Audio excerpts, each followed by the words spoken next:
So, is there any inflection? how about that Florida State? Anyway, I'm David Wohl. Right now I'm writing Fathom for Aspen, and I also recently worked on Legend of the Shadow Clan.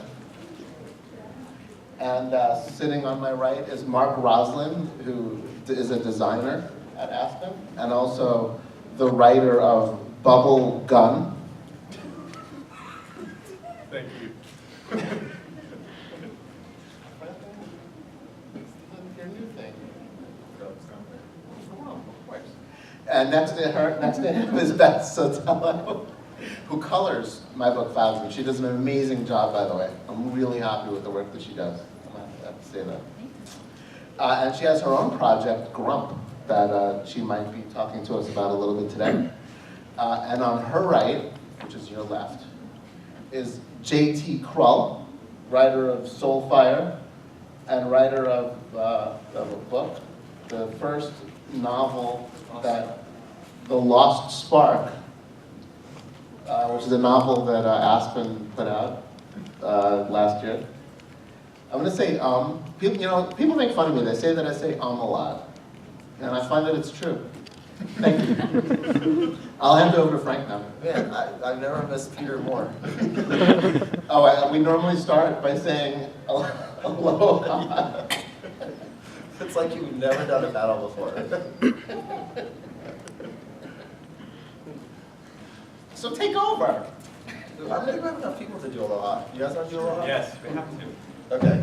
Well, because Peter's not here. He's actually still at work, finishing up the latest Fathom issue, because it was supposed to be to the printers yesterday, and he's almost done, but he's not done, so he's still at work working on it.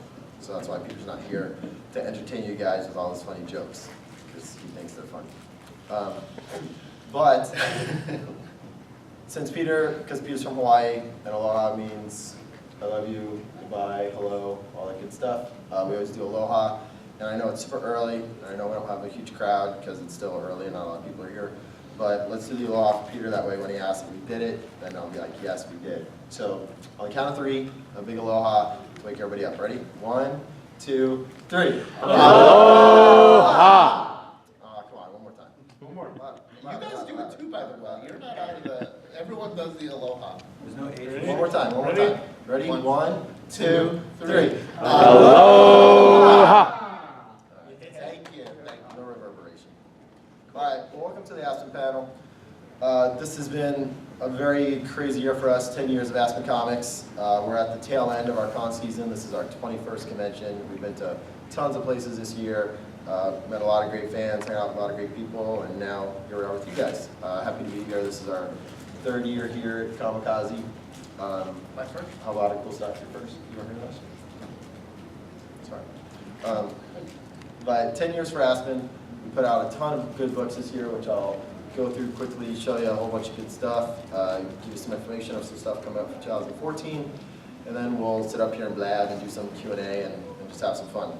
So this year started off with our 10-year anniversary in February, because that was the official mark of our 10 years for Aspen, because we started in February of 2003. At the time, we announced our 10 for 10, which was probably the biggest project and initiative we've ever had here at Aspen. Basically what we did is we introduced 5 brand new properties and brought 5 properties back. We released 1 book each month. All the number 1s were only $1, so it's very easy for new fans to get involved. If you're a past fan, you got it for a really great price. And it was a way just to really get people and retailers back into checking out Aspen Comics. So we were really excited about it. And like I said, kicked off in February with the release of Legend of Shadow Clan, which, as David mentioned, was a book that he wrote. Corey Smith did the artwork on it. John Starr did the colors. This book, it was crazy because this was the very first 10 for 10 book out of the gate, so a lot of people didn't know what they were really, what to expect yet, and retailers weren't really sure. So it took a little bit for it to get going. Still sold really well, and we were really proud of what those guys achieved on it. So this is the first promo image for Volume 2, which will be coming out in 2014. Corey's back, David's back, the whole entire team's back. We're up in the States with the family and all the good ninja action stuff that we had in the book, right? Yeah. You want to say anything about it? Yeah, well, basically the first story arc was about this family who discovers that they're part of this long lineage of ninja, like a very powerful ninja organization that was powerful once in feudal Japan but had to go into hiding. And they basically were forced out of hiding because of this other family that had been hunting them for centuries, finally found them in New York. So the first story arc was basically them realizing who they were. And by the end of it, they were kind of getting into it. It seemed kind of cool. And you know, they overcame this first opponent partly by luck and partly by figuring out their own skills as they went. And now they decide to go to Japan, you know, kind of as a vacation, but also to hopefully find out a little bit more about where they're from. But of course, Japan is also where they fled from in the first place. So I think it's going to be, I think people will really like it because we get to know the characters a lot more, you know, the family, the kids, and the stakes just keep getting higher and higher. So even though they're beginning to understand their abilities more, the people that they're encountering are becoming more powerful as well. Who's this chick in the middle? I don't think we've named her yet. I think I'm going to call her Maya. The other one. I don't know how to call her Maya. Oh, but she's Great. I'm going to call her Aspen. She's going to really become the main villain of this story. She's the daughter of a very powerful person, and she'll end up getting involved with one of the kids, one of the Himura kids, who doesn't realize what she is, and hopefully he realizes it. His sister will realize it before he does, because she's a lot smarter about that kind of stuff. So with Legend of Shadow Clan kicking off the 10-year anniversary, the second book was Shrugged, my book, which still finishing up the last 2 issues, but I was really excited about bringing Shrugged back. Jonathan Marks was the artist on the book. He did this cover right here. Was really happy to have Jonathan on the series. He did a fantastic job. Look, it's got Liddell. Oh no, Party Crasher. Did you get to my Adventures of Scott Lobdell book? We're not there yet. We're not there yet. We're announcing that at the end. You're early. You're a little bit too early, Scott. As is so often the case. So, ladies and gentlemen, Scott Lobdell. I was talking to Amber and I missed the slam. What did you say? Somebody said something mean and I didn't catch it. No one said anything. it was all positive. Oh, okay. It was all positive. So, Shrugged 4, back on track, is what just was released. Issue 5 and 6, finished up the series. These are the covers for it. There is a Shrugged Volume 3 somewhere down the road. I do have a few other things I want to do before that, but I definitely want to wrap it all up with Theo and all the characters in the book. Looking forward to that. After Shrugged was Jirni, JT's new book. This was all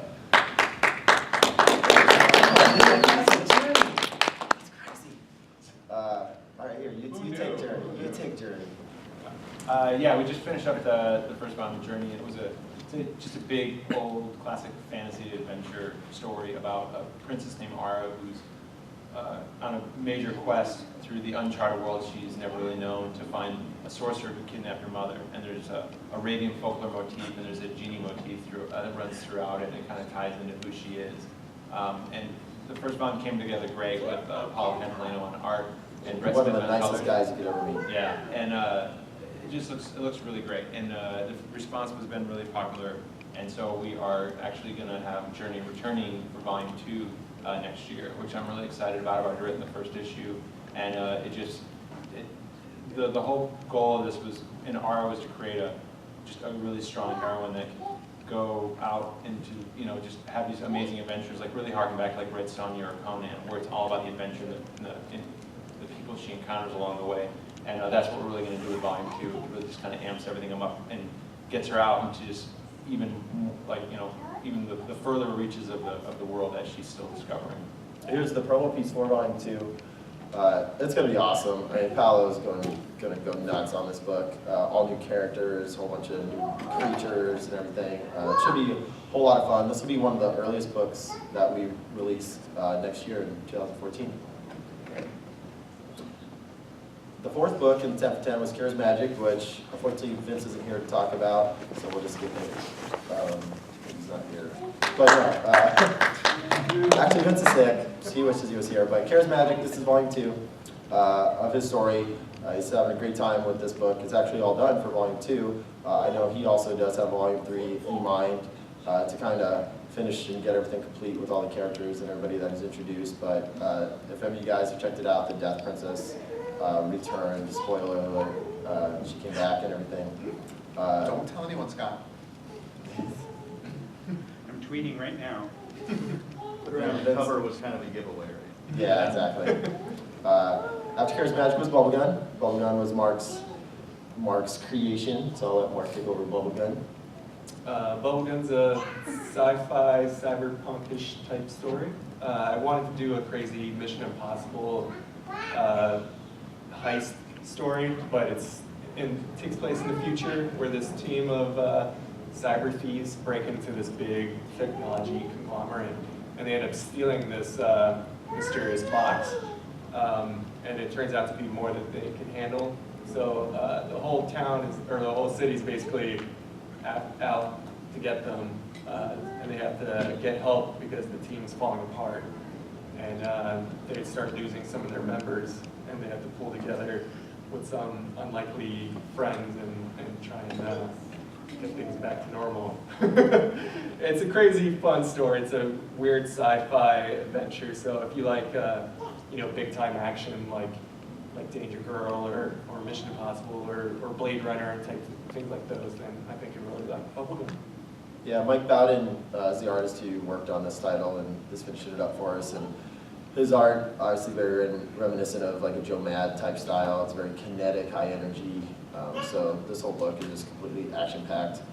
Issue 4 is coming out in 2 weeks, and then this is the cover to issue 5, which finishes up the first volume of BubbleGun. After BubbleGun was the return of Mike's Fathom. What we did, since it was Fathom's 15-year anniversary this year, we had this huge summer event, which is called the Elite Saga, where myself, David, JT, Vince, all of us sat down. Those guys put together this amazing story that encompassed all 15 years of the storylines and everything that went on. We brought back some characters. Want to just going through the whole canon of Aspen, unintended. This was an awesome 5-part cover that Tal Caldwell did. Tal came back to do this cover for us. It turned out fantastic. Ken Marion was the artist on the series, who was taking over one of the new books that's coming up. He did all these covers, but the Elite Saga came out weekly. It started in June, wound up going through early July, 5 total issues, all encompassing this big summer event, and all that led to the release of the all-new Fathom #1, which debuted this year in July at Comic-Con. We're really happy to have this book back. We went through, like I said, so much of the storyline, so much of the history of Fathom, really trying to make this book be completely reader-friendly if you've never read canon over the last Fathom over the last 15 years. It was easy to get into, yet still was new for readers that have been with it for the long haul. So it was a lot of discussions, a lot of talk back and forth with getting things figured out. This is cover issue #4, which is the book Peter's working on putting out right now.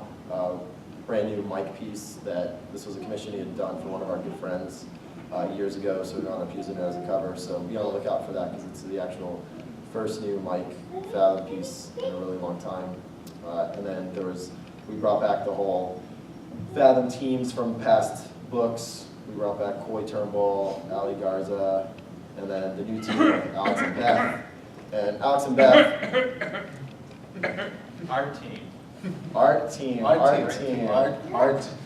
Because Fathom Line 4, which Scott Lodell so graciously started and worked on for us, And then brought me into the mix, which I'm thankful to him for because I'm still working on the book now. Thank you, Scott. You need some water. Yeah, you want some?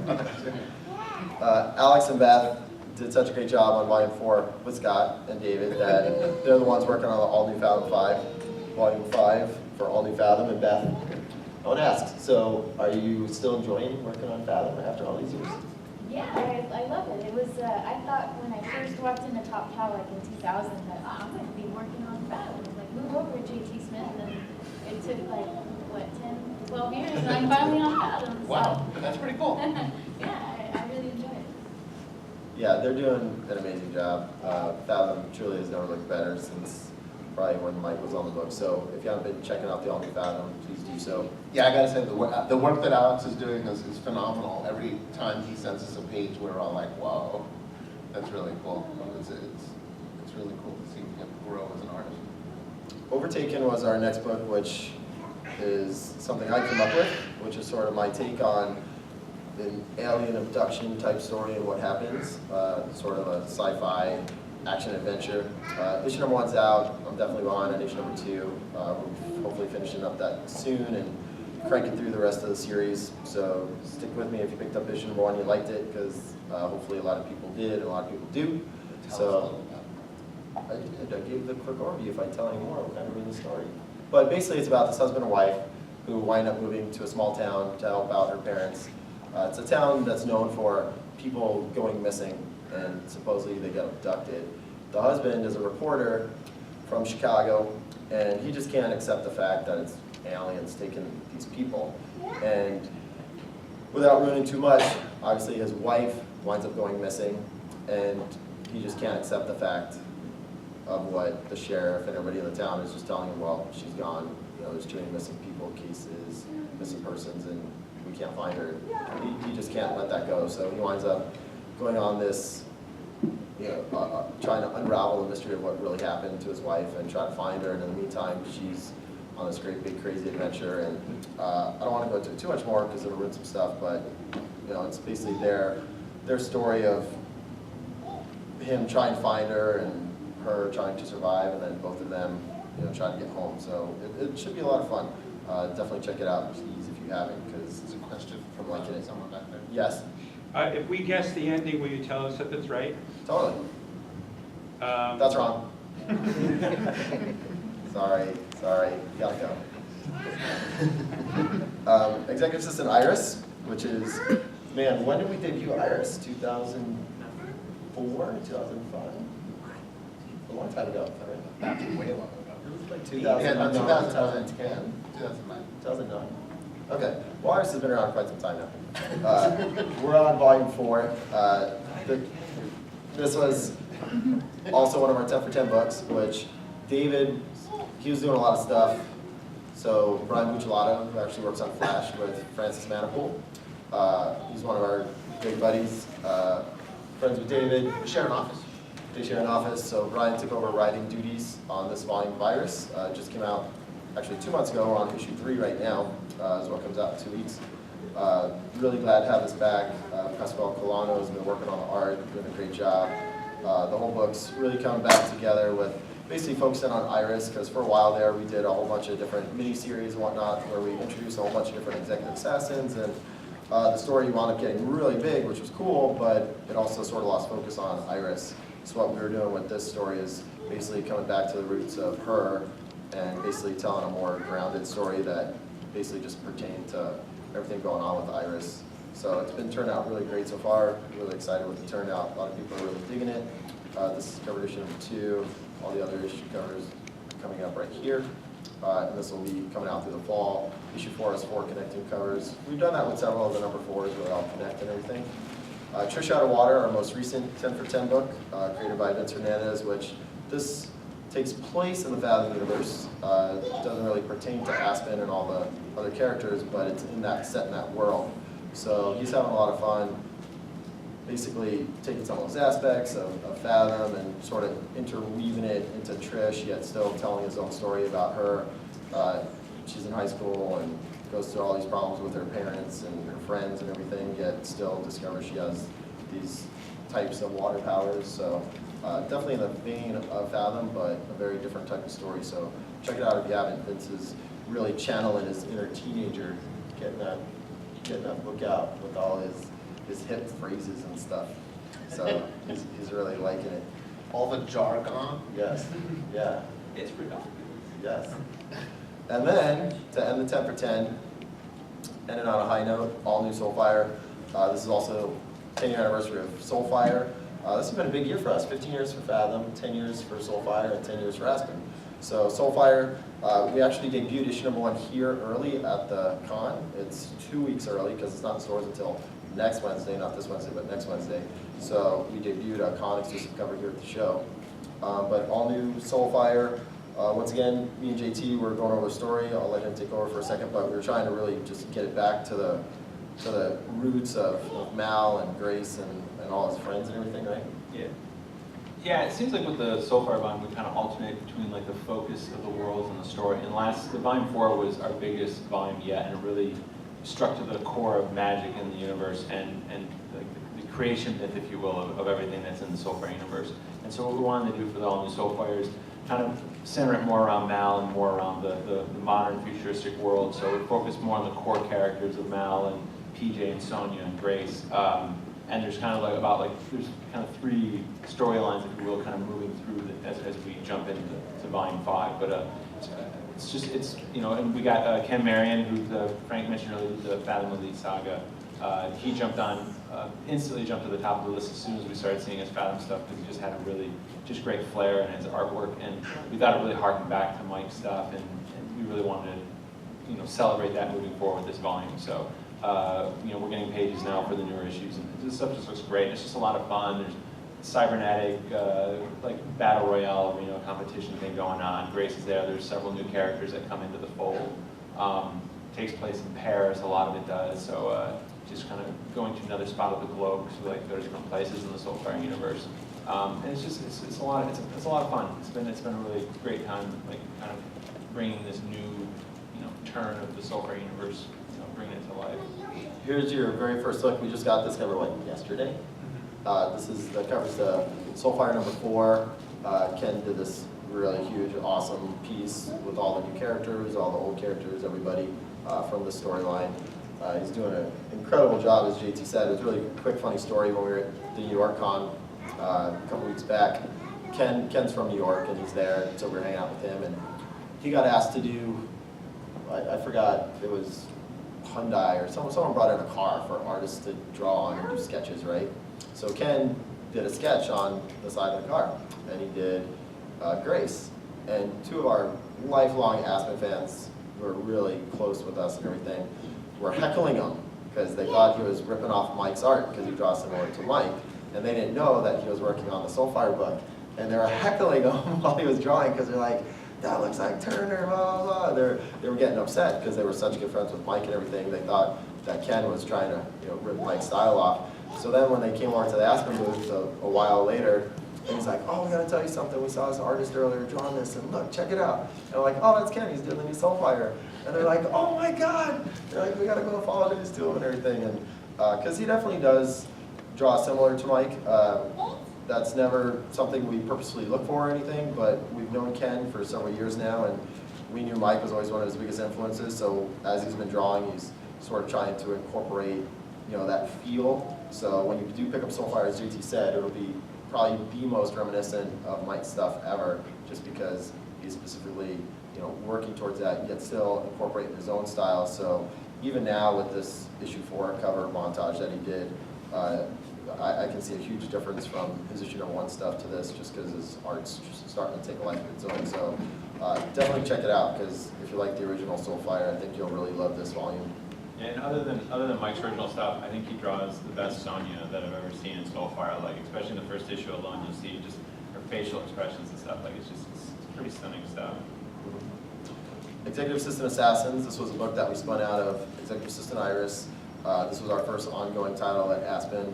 We were really happy to, like I said, be able to introduce a whole bunch of new assistants, and Vince has been having fun with, creating all these different backgrounds and histories and all these different worlds and everything. So he's been writing this for 18 issues straight so far, having a great time, introducing a whole bunch of new characters, like I said. So it's been a whole lot of fun. If you haven't been checking that out, please do. This was one of our announcements from earlier this year, a few months back. We announced Lola. This is Sia Oom's new book, which we're super excited for. This will be out probably the first quarter, early second quarter of next year. She's working on all the books right now. This will be one of our big titles for next year coming out. Should be a whole lot of fun. Has a cool apocalyptic future type setting. This is another new book that we announced, which is called Awakened Skies. This will probably be my follow-up after Overtaken. This was a book we just announced 2 weeks ago called Damsels in Excess, sort of Vince's take on the fairy tale stories, but it's not really a fairy tale. So we're really excited to see the reactions and the feedback that we get from people, because every time we release a new book and people see an image from it, they sort of expect one thing, but then even with like Iris, when Iris came out the very first time, they're like, oh, another assassin book type thing with a hot chick or whatever. Then David gave them a story that they totally didn't expect. And Vince has been working on this for almost a year now. He's put together an amazing story with some really cool characters, and I think people are really going to get into this book quite a bit.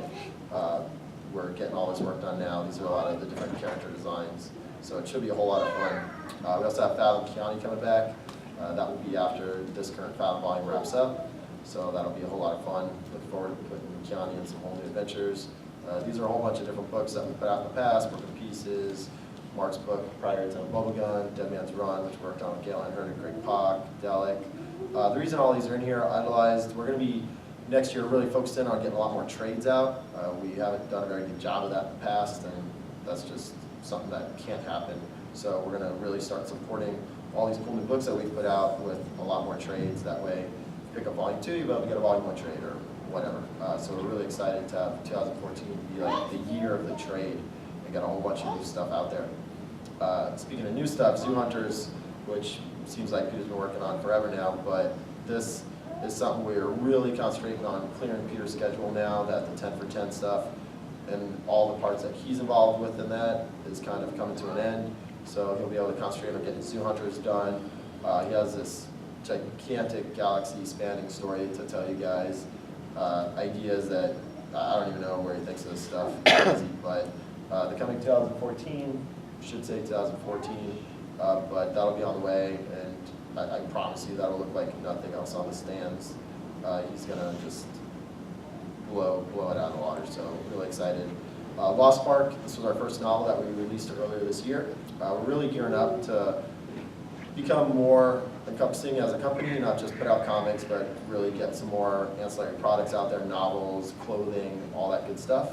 Like I said, this was the first novel that JT did, The Lost Spark, which we had a great reception on it. Sales we're definitely working on, because this, similar to the 10 for 10, this was sort of a loss leader where we had never produced a novel before and put one out, so we were learning a lot of those intricacies. We're great at publishing comics, but this was pretty new ground for us, even though it's similar, getting that out there in all the different bookstores and everything. So we got a good handle on that now. Our novel library will start to grow. We did announce a couple weeks back that we have a new novelist that also came on as well. She's going to be putting out a brand new novel early next year, which we're already getting geared up for and everything. So look for some press releases on all of that, because we're really excited to have the novel section grow. I know you have a follow-up to Lost Spark, right? So should be a lot of fun and a lot of great stuff coming from Aspen Novels, and we're working on actually getting other distributors as well. So that'll be cool. If you can't visit your comic book store all the time, whatever. I know a lot of people say they don't have some there or whatever, but we're available all through digital. We're available on Diamond, on Comixology, on Iverse. There's pretty much no digital platform that we're not on. There you can get omnibuses. We have omnibuses of Fathom and Soulfire, Executive Assistant Assassins. You can catch up on all that stuff. We really tried to put them out there at good prices so you can pick them up if you haven't picked them up before. And then here, this was pretty cool for the Comikaze. Peter did an anniversary edition print. Frank, how many issues are in the omnibus? Which one? And like the Fathom? Well, Fathom, it includes all of them. We basically put the original volume, 2, 3, and 4. Not 5 yet, obviously, the brand new stuff, but 1, 2, 3, 4, plus 2 of the minis, Descent and I believe Cannon Hawk, if I'm correct. The Cannon Hawk stuff's in there. So we split it into 2 because it was just too much. It was almost, I forgot what they said, but it was even too big just to do it as one omnibus, so they split it into 2. And then Assassins is, I think, 9 issues each. So it's about that. Sorry, I get an exact answer for you for the Fathoms. Vince knows. If he was here, he could tell you. Because he's on. A lot of people have omnibuses, Yeah. and they mean lots of different things. Like, Yeah, no, you know, no. Marvel omnibus is like 30 or 40 issues. Right. Dark Horse does an omnibus, and it's small and soft cover, and I mean, these are digital. It's So- just, you know, so the 9, Falcon one 10, would be so over somewhere in 40. the 9 to 12 issue Well, range. except for the No, Falcon no. one. Well, the two Fallon ones actually should roughly be about 20 each. 20 each, okay. About 20 each, because each volume was around 10 to 12 issues, and they're so actually closer to 25 because the two minis are in there too. So they're probably about 25 issues each, roughly. Yeah, if Vince's here tomorrow, I'll ask him, I'll get an exact answer for you. This was cool, this was a tour print that we did for here for Comikaze. That was the cover, that Aspen image was originally done way back in 2003 on our very first Aspen sketchbook that we released. Peter thought it worked perfect by adding an octopus to this and having it for the Comikaze Con here, so it's only available as a print at our booth, and then if you stop by and visit us at our booth, we'll give you a free, the Michael Turner button. 10 years, Aspen Comics, we've been around, 5 of those without Mike already, which is just crazy to us, but we're still going strong, and that's what this means. We never forget Mike, yet we're still pushing on and doing the best we can, so please grab one of these buttons and wear it proud if you don't have one already. And that's pretty much it for Aspen right now. Oh, they came in to ask questions. They did. Cool. So I covered quite a bit.